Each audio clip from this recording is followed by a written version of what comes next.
우리가 예레미야 말씀을 계속 보고 있는데 이 예레미야 말씀을 가만히 읽어보면 참 예레미야 입장에서는 너무너무 답답할 것 같습니다. 제가 아까 아침에 11시 예배 때도 그런 이야기를 했지만 만약에 내가 예레미야 입장이라면 정말 너무너무 힘들 것 같아요. 생각을 해보세요. 계속해서 하나님은 어떤 메시지를 주십니까? 이스라엘 백성들, 남유다 사람들을 징계하겠다는 거예요. 하나님께서 심판을 내리시겠다는 겁니다. 그래서 예레미야 선지자는 하나님께 계속 기도했잖아요. 지난 14장을 제가 설교할 때 이 가뭄 재앙에 대해서 말씀드리지 않았습니까? 하나님께서 가뭄이라고 하는 재앙을, 이 사랑의 징계를 내리신다고 할 때도 예레미야는 어떻게 했다고 그랬어요? 중보기도 했다고, 중보기도. 하나님 앞에 3번에 걸쳐서 간절하게 기도를 드렸음에도 불구하고 하나님은 아니라는 거예요. 기도하지 말라는 거예요. 그런 기도를. 남유다 사람들에게는 징계를 내릴 수밖에 없다. 하나님의 심판을 내릴 수밖에 없다는 필연적인 그런 말씀을 계속 하고 계십니다. 그러면 하나님의 그 명령을 따라서, 하나님의 말씀을 따라서 그렇게 말씀을 전하면, 아니 백성들이라도 그 말씀을 듣고 뭔가 좀 바뀌어야 되는 것 같은데 백성들도 안 바뀌는 거예요.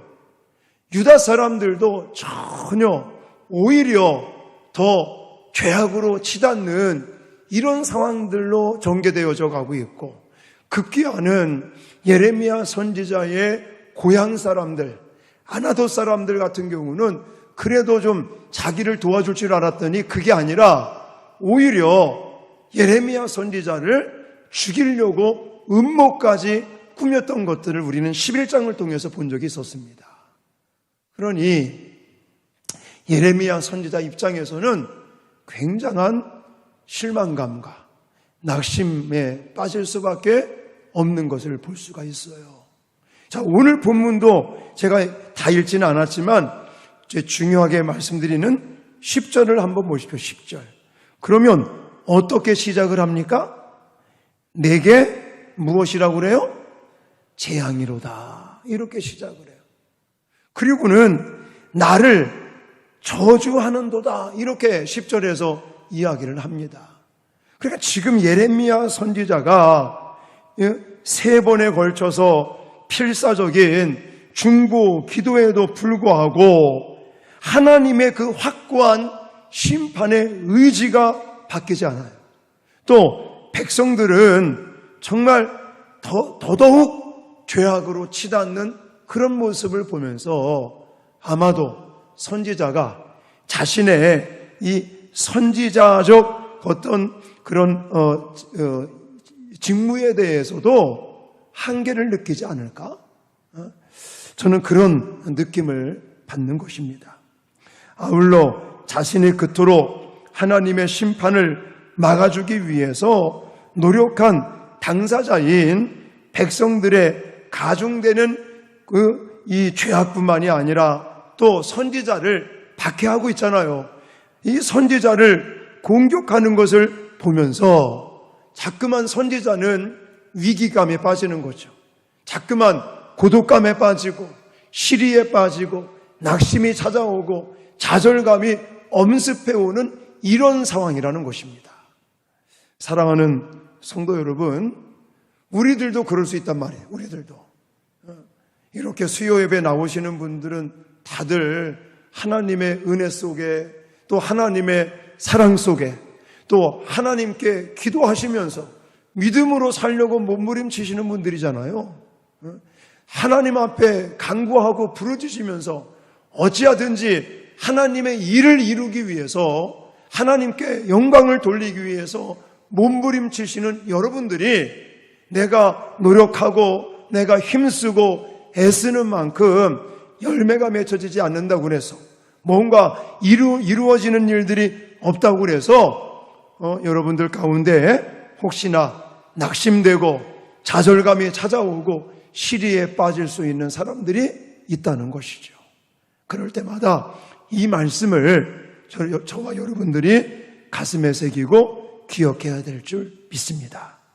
자, 이럴 때 어떤 일들이 벌어지는지를 말씀을 드리겠는데, 자, 이 선지자가 절망감과 낙심 가운데 빠질 때 여러분, 하나님께서 그에게 약속을 다시금 상기시킨다는 것이 중요합니다. 저는 이 말씀을 보면서 이렇게 우리도 절망감에 빠지고 낙심하고 좌절될 때마다 하나님께서 반드시 우리에게 찾아오시고 위로해 주신다는 것을 믿으시기 바랍니다. 할렐루야. 자, 먼저 오늘 본문에 보십시오. 하나님께서는 시리에 빠진 예레미야 선지자에게 처음 소명을 주실 때, 처음 예레미야를 부르고 그에게 소명을 주실 때 주셨던 약속과 똑같은, 약속과 마찬가지로 하나님이 그와 함께 하심을 다시 한번 깨우쳐 주는 것을 볼 수가 있습니다. 자, 그렇다면 여러분들 예레미야 선지자를 하나님이 처음 부르실 때 그에게 주셨던 약속이 무엇인지 기억 안 나시죠? 제가 그래서 준비했어요. 걱정하지 마십시오. 자, 처음에 예레미야 선지자를 부를 때 1장으로 가면 하나님께서 예레미야 선지자에게 어떻게 약속을 주셨는지 나와 있거든요. 자, 1장 18절 쉬운 성경으로 준비했습니다. 같이 읽겠습니다. 시작. 보아라, 오늘 내가 너를 굳건한 요새와 같은 성으로 쇠기둥으로 놋성벽으로 만들겠다. 너는 유다의 왕들과 장관들과 제사장들과 이 땅의 백성들과 이 땅에 있는 그 누구와도 맞설 수 있을 것이다. 아멘. 이 말씀이 예레미야 선지자를 처음 하나님께서 부르실 때 그에게 주셨던 약속이었습니다. 여기를 보면 너를 굳건한 무엇과 같이 요새와 같은 성으로 만들어주겠다. 여러분, 굳건한 요새와 같은 성이다. 이건 아주 튼튼하고 안전한 것을 가리키죠. 그리고 새 기둥으로 놋성벽으로 만들어주겠다라고 하나님이 처음에 예레미야 선지자를 부르실 때 약속을 하셨습니다. 그리고 왕들, 장관들, 제사장들, 이 어떤 권위가 있는 권력자들, 이런 사람들 뿐만이 아니라 백성들과 그 땅의 그 누구도 맞설 수 있도록 그 누구와도 대등하게 이렇게 맞설 수 있는 힘과 능력을 주시겠다고 하나님께서 예레미야 선지자에게 약속을 하셨었거든요. 근데 아마도 오늘 15장으로 와서는 예레미야 선지자가 그것을 까먹은 것 같아요. 그래서는 상황이 너무 안 좋아지니까 시리에 빠지고 낙심되고 좌절감에 빠지니까 하나님께서 이런 예레미야에게 찾아오셔서 그에게 위로하시고 새 힘을 주시는데, 자, 11절 말씀 쉬운 성경으로 읽겠습니다. 시작. 여호와께서 말씀하셨다. 내가 진실로 너를 강하게 하고 복을 누리게 하겠다. 네 원수들로부터 재앙과 고통이 찾아올 때에 네 기도를 들어주겠다. 아멘. 여호와께서 다시금 말씀을 해주시는데 너를 강하게 하고 복을 누리게 하겠다. 할렐루야. 또 내 원수들로부터 재앙과 고통이 찾아올 때에 내 기도를 들어주겠다. 이렇게 하나님께서 약속을 하고 계시는 것입니다. 이 말씀은 지금껏 의를 위해서 모든 경멸과 비난을 수없이 당해온 예레미야 선지자에 대한 하나님의 위로의 말씀인 것입니다. 즉 아무리 급박하고 위급한 국가적인 위기 속에서도 예레미야의 안전을 책임져 주겠다. 그와 하나님께서 함께 하시고 그를 지켜주겠다. 할렐루야. 자, 20절 말씀도 가보세요. 자, 쉬운 성경으로 계속 읽겠습니다. 시작. 내가 너를 이 백성 앞에서 굳건한 성벽처럼 만들 것이니 너는 롯의 성벽처럼 굳건할 것이다. 그들이 너와 맞서 싸워도 너를 이기지 못할 것이다. 내가 너와 함께하여 너를 돕고 구원해 주겠다. 나 여호와의 말이다. 아멘. 자, 아까 1장 18절 기억하시죠? 하나님께서 견고한 성으로 너를 만들어 주겠다. 녹기둥으로, 쇠기둥으로 또 놋 성벽으로 만들어 주겠다. 그 말씀을 다시 하고 계시잖아요. 예? 굳건한 성벽처럼 만들 것이니 너는 놋의 성벽처럼 굳건할 것이다. 할렐루야. 그리고는 이기게 해주시겠다. 너와 함께하여 너를 돕고 너를 구원해 주시겠다고 하나님께서 예레미야 선지자에게 위로해 주시고 세임 주시고 능력을 부어주시겠다고 약속하고 계시는 것입니다. 이런 하나님께서 예레미야 선지자에게만 하신 것이 아니에요. 이사야 선지자에게도 하신 것을 저와 여러분들은 기억하고 있습니다. 우리가 너무나 잘 알고 있는 성경 구절 이사야 40장 같이 읽겠습니다. 시작. 두려워하지 말라. 내가 너와 함께함이라. 놀라지 말라. 나는 네 하나님이 됨이라. 내가 너를 굳세게 하리라. 참으로 너를 도와주리라. 참으로 나의 의로운 오른손으로 너를 붙들리라.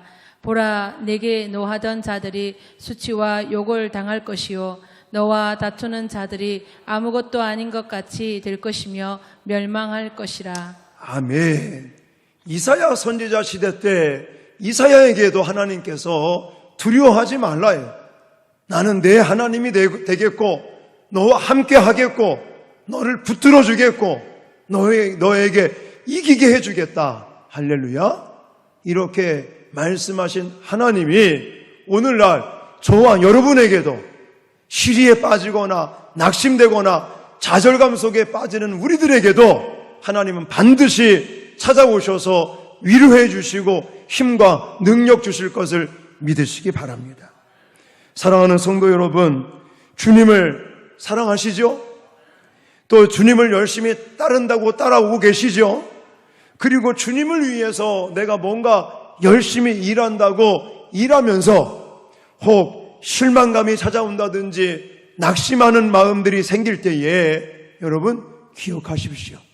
반드시 하나님께서 여러분들에게 찾아오시고 여러분들을 위로하시고 여러분들에게 세임 주시고 여러분들과 함께 하시고 여러분들을 이기게 하시는 하나님을 바라볼 수 있기를 주님의 이름으로 축원합니다. 그런데 오늘 본문에는 그런 내용들이 직접 나와 있지 않지만 하나님께서 오늘날 우리들에게는 어떻게 도와주시느냐, 누구를 통해서 도와주시느냐? 성령을 통해서 도와주십니다. 이건 오늘 본문에 나와 있지는 않아요. 그러나 예수님께서 이제 부활 승천하시고 제자들 곁을 떠나시면서 약속하신 이 보혜사, 다른 보혜사인 성령에 대한 약속을 우리가 같이 들었기 때문에 그 말씀을 봤을 때에 오늘날 성령 시대를 살아가고 있는 지금 우리는 바로 성령을 통해서 성령께서 우리를 도와주시고 우리와 함께 하시고 우리에게 은혜를 주신다는 것을 기억하시기를 주님의 이름으로 축원합니다.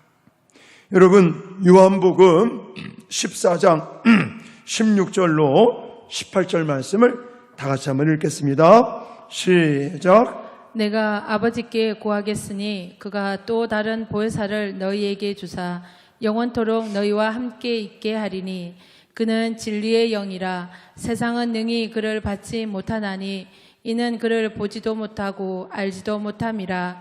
그러나 너희는 그를 아나니 그는 너희와 함께 거하시며 또 너희 속에 계시겠음이라. 내가 너희를 고아와 같이 버려두지 아니하고 너희에게로 오리라. 아멘. 여러분, 예수님께서 약속하신 성령. 이 성령의 별명이 별명. 이 성령을 예수님께서는 뭐라고 말씀하셨다고요? 보혜사. 이 보혜사라고 하는 뜻을 원어사전을 찾아보시면 변호자, 위로자, 돕는 자, 상담자 이런 뜻을 가지고 있습니다. 진실로 성령께서는 성도된 우리들을 변호하시고 상담해 주시고 위로하시고 또 도와주시는 분이라고 성경은 나와 있는 것이죠. 그러므로 진심으로 성도를 돕는 분이시고 또 성도들의 고민을 듣고 해결해 주시는 완벽한 상담자이신 성령 하나님을 통해서 세임을 얻으시고 위로함 받으시고 성령 하나님을 통해서 도움을 받으시는 저와 여러분들이 되어지시기를 주님의 이름으로 축원합니다. 성령 하나님은요, 우리가 미처 생각하지 못하는 것까지도 성령 하나님께서 깨닫게 하시고 또한 가르쳐 주시고 우리의 연약함을 도와주시고 우리에게 은혜를 부어주시는데, 자, 로마서 8장 26절에는 성령에 대해서 이렇게 또 말씀하는 걸 볼 수가 있습니다. 같이 읽겠습니다. 시작. 이와 같이 성령도 우리의 연약함을 도우시나니 우리는 마땅히 기도할 바를 알지 못하나 오직 성령이 말할 수 없는 탄식으로 우리를 위하여 친히 간구하시느니라. 아멘. 그렇습니다. 하나님께서는 우리를 위로하시고 세임 주시고 능력을 주실 때 바로 이 성령을 통해서 우리를 도와주십니다.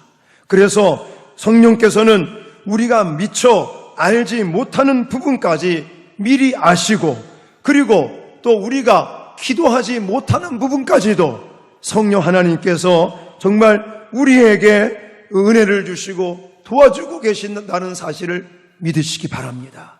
눈에 보이진 않지만 이 성령 하나님께서 날마다 우리들 가운데 역사하고 계심을 믿으시기 바랍니다.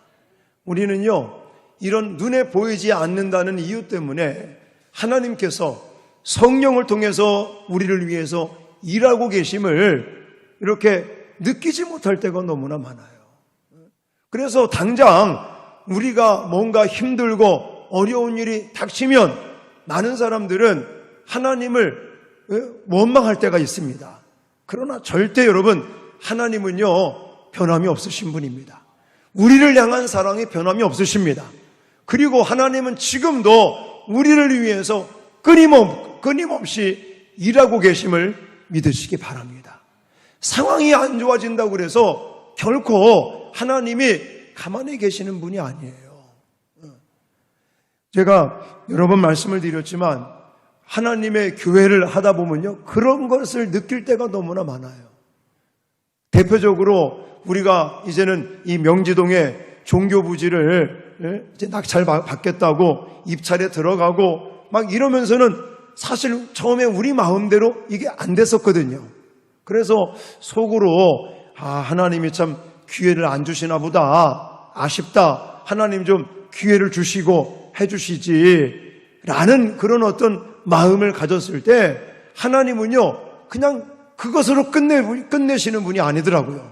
하나님은 더 좋은 것을 주시기 위해서 하나님은 끊임없이 일하고 계시고 역사하고 계시더라고요. 할렐루야. 그러므로 하나님께서 눈에 보이진 않지만 성령을 통해서 우리를 도와주시고 지금도 저와 여러분의 마음속에 있는 낙심과 좌절감을 이제 사라지게 하시고 날마다 담대히 나갈 수 있도록 도와주시는 성령님을 날마다 의지하시고 찾고 간구하시기를 주님의 이름으로 축원합니다. 그리고 마지막으로 한 가지 더 말씀드리고 싶은 것은 결과에 대해서 하나님이 모든 것을 결정하시는 것이지 우리가 결과를 좌지우지하는 것이 아니라는 것이에요. 여러분, 오늘 말씀을 가만히 생각해 보세요. 이것도 어떤 특정한 구절이 나와 있는 건 아니거든요. 근데 오늘 이 본문의 상황이나 또 말씀들을 가만히 묵상해 보면 아까도 말씀드렸지만 예레미야 입장에서는 하나님의 명령을 따르고 하나님의 명령을 순종하여 충성을 다하고 있습니다. 그런데 예레미야 선지자 입장에서 하나님께 간구하고 기도를 해도 하나님께서 자기가 원하는 대로 이루어지지 않으셔요. 또 백성들을 바라봤을 때도 아니 좀 제발 좀 하나님 말씀대로 돌이키고 회개하고 그러면 될 것 같은데 또 그렇지도 않고 이 예레미야 선지자가 하나님의 명령을 따라 정말 순종하고 충성을 다하고 있는데 결과가 좋지 않으니까 결국은 실망감에 빠지고 좌절하게 된다는 것이죠. 그러니까 하나님의 일을 하는 사람들이 이거 조심을 해야 된다는 거예요. 하나님의 명령을 순종하여 충성을 다한다고 일하는 사람들 이거 조심해야 된다는 거예요. 이게 뭡니까? 결과를 내가 기대한 만큼 이룰 수가 없다는 거예요. 내가 원하는 대로 결과가 나오지 않을 수도 있다는 거예요.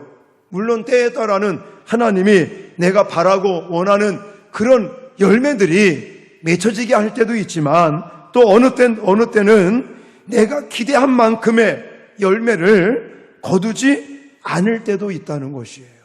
그러나 이런 부분들은 하나님에게 맡겨야지 내가 그런 아주 결과에 대해서 너무 집착하게 되면 결국은 실망하게 되고 좌절하고 시리에 빠질 수밖에 없다는 것입니다.